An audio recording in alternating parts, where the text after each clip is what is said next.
बुलबुल का बच्चा खाता था खिचड़ी, पीता था पानी मीठी सी लस्सी। पेट भरा तो बोला अब मैं सो जाऊं, फूलों की गेंद बनाकर तकिया से रख जाऊं। माँ ने प्यार से चादर गुलाब की ओढ़ाई, बोली सो जा राजा नींद तुझे आए भाई। चांद ने झांक के देखा, बोला क्या निराली बात, कितना प्यारा बच्चा है, सोया है बेहिसाब रात। सुबह हुई तो बोला उठ के मैं खेलूं, दाना चगूंगा बाहर फूलों में मेलूं।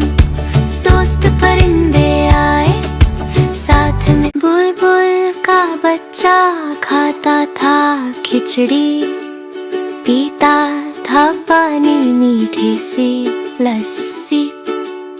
पेट भरा तो बोला अब मैं सो जाऊं, फूलों की गेंद बनाकर तकिया से रख जाऊं।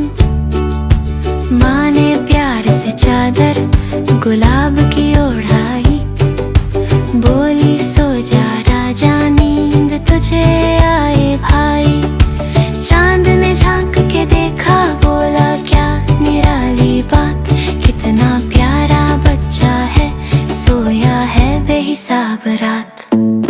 सुबह हुई तो बोला उठ के मैं खेलूं, दाना चगूंगा